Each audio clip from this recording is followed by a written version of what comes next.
শরণাগত দীননাথং পরিত্রাণং পরায়ণে সর্বসাতে ঘরে দেবী মা শারদে দেবী নমস্তুতি। জয় মা শারଳା। ଆଜିକାର ନୀତିବାଣୀରେ ଆପଣମାନଙ୍କ ପାଇଁ ସୁନ୍ଦର କଥାଟି। ବାରାଣସୀରେ ଗୋଟିଏ ବ୍ରାହ୍ମଣ ଭିକାରୀଟିଏ ରହୁଥାଏ। ବ୍ରାହ୍ମଣଟି ଥିଲା ଅତ୍ୟନ୍ତ କୃପଣ। ବ୍ରାହ୍ମଣଟି ଥିଲା ଅତ୍ୟନ୍ତ କୃପଣ, ଯାହା ଭିକ୍ଷା ମାଗିକି ଆଣେ ଗୋଟିଏ ମୁଠା ଚାଉଳ ରୋଷେଇ କରିବ, ଆଉ ଅବଶିଷ୍ଟକୁ ସାଇତିକି ରଖେ। ଏଇଭଳି ଭିକାରୀଟି, ବ୍ରାହ୍ମଣ ଭିକାରୀଟି ଚାଉଳକୁ ଗୋଟିଏ ହାଣ୍ଡି ଦିହରେ ଭର୍ତ୍ତି କରି ରଖୁଥାଏ।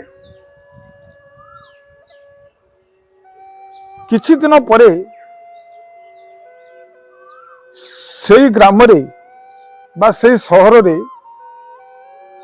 ଝଡ଼ ବାତ୍ୟା ହେଲା। ଝଡ଼ ବାତ୍ୟାରେ ଯାହାକି ଚାଉଳର ଦାମଟା ଅତ୍ୟଧିକ ବଢ଼ିଗଲା। ବ୍ରାହ୍ମଣ ଚିନ୍ତା କଲା ଏଇ ସମୟରେ ମୁଁ ଯଦି ମୋର ଏଇ ଚାଉଳକୁ ବିକ୍ରି କରିବି ତାହେଲେ ଅନେକ ଧନ ମୁଁ ପାଇଯିବି ଏବଂ ବିରାଟ ବଡ଼ ଲୋକ ହେଇଯିବି। ବ୍ରାହ୍ମଣ ଚିନ୍ତା କରି ଚାଉଳକୁ ମୁଣ୍ଡରେ ଲଦିକିନା ସହର ଅଭିମୁଖେ ଚାଲିଥାଏ। କିନ୍ତୁ ଯିବା ସମୟରେ ଦିବସରେ ସ୍ୱପ୍ନ ଦେଖୁଥାଏ, ମୋତେ ଆସି କହିବେ, ମୁଁ ଯେତେବେଳେ ଚାଉଳକୁ ବିକ୍ରି କରୁଥିବି ମୋତେ ଆସି କହିବେ, ବାବୁ ଇଏ ଚାଉଳର ଦାମ କେତେ କୁହ। ମୁଁ ତାଙ୍କୁ କହିବି 10,000 ଟଙ୍କା। ଆଉ ଜଣେ ବାବୁ ଆସି କହିବ 10,000 ନୁହେଁ, ମୁଁ 20,000 ଟଙ୍କା ଦେଇ ଏ ଚାଉଳକୁ ନେବି। ଆଉ ଜଣେ ଆସି କହିବ 20,000 ନୁହେଁ, ମୁଁ 30,000 ଟଙ୍କା ଦେଇକି ଏ ଚାଉଳକୁ ନେବି। ବ୍ରାହ୍ମଣ ଚାଉଳ ମୁଣ୍ଡେଇକି ଚାଲିଥାଏ। ଦିବସରେ ସ୍ୱପ୍ନ ଦେଖି ଦେଖି ଚାଲୁଛି। ବ୍ରାହ୍ମଣ ସ୍ୱପ୍ନ ଦେଖୁଥାଏ ଏ ଚାଉଳକୁ ମୁଁ 50,000 ଟଙ୍କାରେ ବିକ୍ରି କରି 4ଟା ଗାଈ କିଣିବି ଏବଂ ଗାଈ ପାଇଁ 2ଟି ଚାକର ପିଲାକୁ ରଖିବି। ମୁଁ ଚେୟାର ଉପରେ ବସିଥିବି, ଚାକର ଆସି ମୋତେ ଚାହା ଦବ। ମୁଁ ତାକୁ ପଚାରିବି, ଆରେ ଇଏ କଳା ଗାଈ କେତେ କ୍ଷୀର ଦେଲା? ନା 5 ବାଲିଟ ଦେଲା। ଆଉ ସେ ଧଳା ଗାଈଟା କେତେ କ୍ଷୀର ଦେଇଛି? 6 ବାଲ୍ଟି କ୍ଷୀର ଦେଲା। କସରା ଗାଈଟା କେତେ ଦେଇଛି? 4 ଲିଟର ଦେଇଛି। ଛବିଲି ଗାଈଟା କେତେ ଦେଇଛି? ନା 1 ବାଲ୍ଟି କ୍ଷୀର ଦେଲା। ଆରେ କାହିଁକି 1 ବାଲ୍ଟି କ୍ଷୀର ଦେଲା? ତାକୁ କାଲିଠାରୁ ଭଲ ରୂପେ ଖାଇବାକୁ ପିଇବାକୁ ଦିଅ, ନଚେତ୍ ତମକୁ ଚାକିରିରୁ ମୁଁ ବାହାର କରିଦେବି। ତାପରେ ମୁଁ କ୍ଷୀର ବିକ୍ରି କରିବି। କ୍ଷୀର ବିକ୍ରି ଏତେ ଟଙ୍କା ଲାଭ ହବ। ଲାଭ ହେଇସାରିଲା ପରେ ମୁଁ ଗୋଟେ ଘୋଡ଼ା ଶାଳଟିଏ କରିବି, 5ଟା ଚାକର ରଖିବି। ଘୋଡ଼ା ଶାଳରେ ମୁଁ ବସିଥିବି ଚେୟାରରେ। ମୋ ପାଇଁ ଚାକର ଫଳ ରସ ନେଇକି ଆସିବେ। ବାବୁ ଫଳ ରସ ନିଅନ୍ତୁ, ମୁଁ ପିଇବି। ପଚାରିବି, କିଏ ଘୋଡ଼ା ନେବାକୁ ଆସିଥିଲେ? ନା ବାବୁ ଗୋଟେ ଲୋକ ଆସିଥିଲେ 5 ଲକ୍ଷ ଟଙ୍କା ଦେଇ ଆମର ସେଇ କଳା ଘୋଡ଼ାଟାକୁ କିଣିବ ବୋଲି କହୁଛନ୍ତି। ମୁଁ ସେଇ ସମୟରେ କହିବି, କହିଦେ 10 ଲକ୍ଷ ନହେଲେ ସେ ଘୋଡ଼ାକୁ ବିକ୍ରି ହେଇପାରିବନି। तापरे मु गोटे सुंदरी स्त्रीटीए ये विवाह भी